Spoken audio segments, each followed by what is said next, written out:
It's a beautiful day in Wyoming where you never have to look up to see the sky, where the projects never end, and where you are the most important person here because without you, this is just not nearly as much fun and it's not nearly as interesting. And if I can't bring you to the country, I'm going to try to bring the country to you. I just came to the place to do some maintenance on it. I'm only supposed to be here for a little while and then come back another time. But since the weather is still unpredictable as far as temperature goes, I really can't turn the water on at this time because if I leave it on and I leave, then it could freeze the pipes and break them. If I was to turn the water on right now, just even for a short while, it's a bit of a process to turn it on, but more so, it's a lot more of a process, a much larger process to actually turn the water off, drain it, blow all the water out of the lines so that it doesn't freeze. So instead, I have to go get water from another source. There's all my water jugs in the car. So I'm off to fill up all my water jugs from a friend's place about 50 miles away.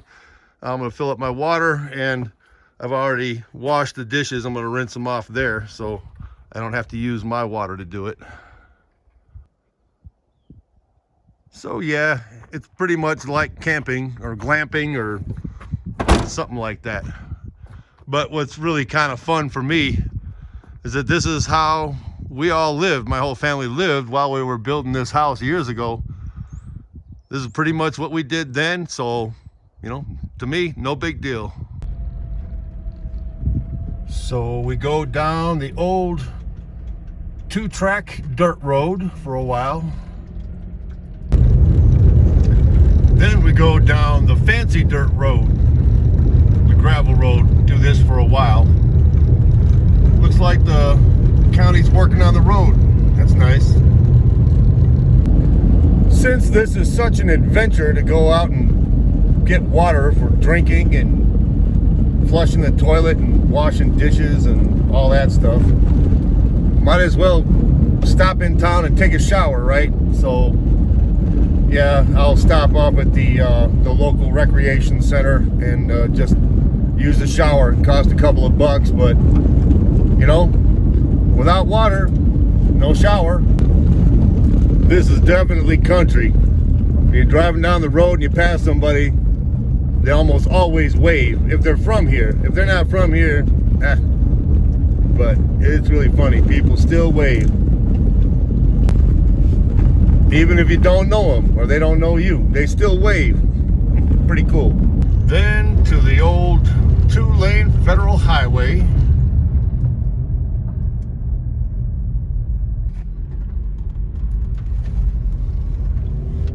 And we do this for about 40 miles.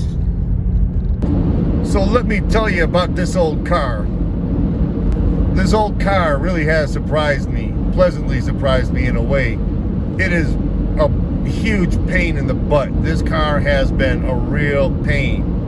But after everything we put it through, this old car is still running to my amazement. It's really incredible. I got it back in, I think it was 2020, right when COVID had started. And at that time, you know, cars were through the roof. I mean, they had just become so expensive. But I needed a car for my mother, who was a senior, and she needed something that was just the right size that she could kind of slip in without, you know, being too low, being too high to get up into. And this car was just the perfect size for her. It also had to be high off the ground because she was out here, lived out here, and for the terrain, it needed to be, you know, a higher center vehicle. But when I first got the car, I bought it from a woman, single owner, from a really good neighborhood, and I thought, okay, that's a pretty good bet. You know, one owner, women, you know, usually known for taking good care of their stuff.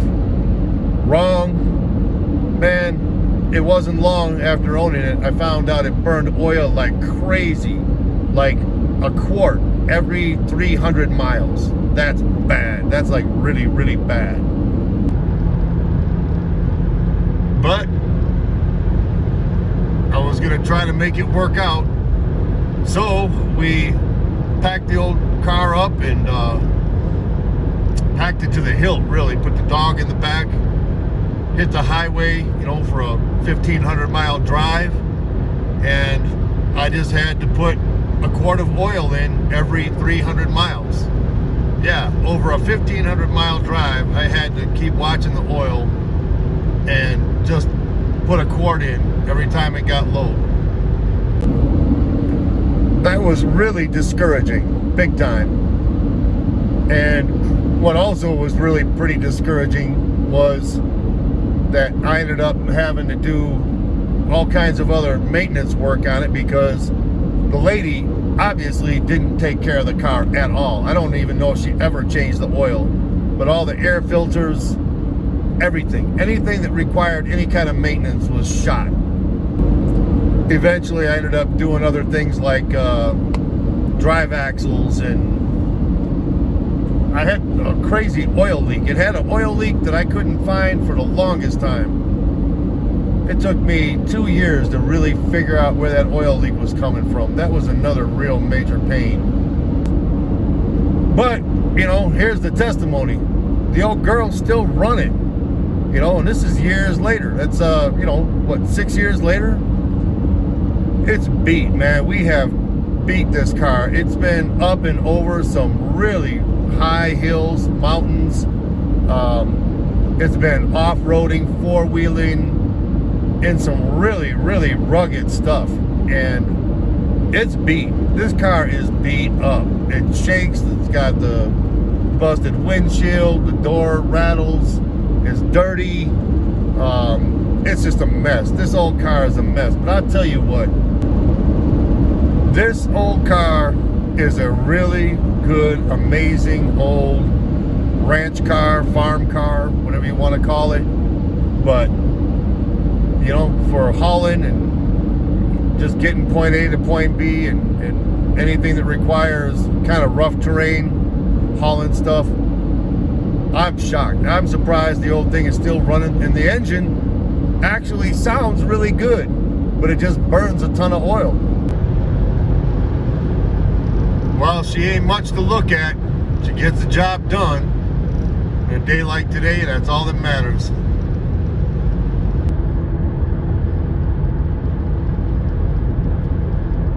The nearest town is 50 miles in either direction, either east or west. Today I'm heading east.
home, sweet home, safe and sound.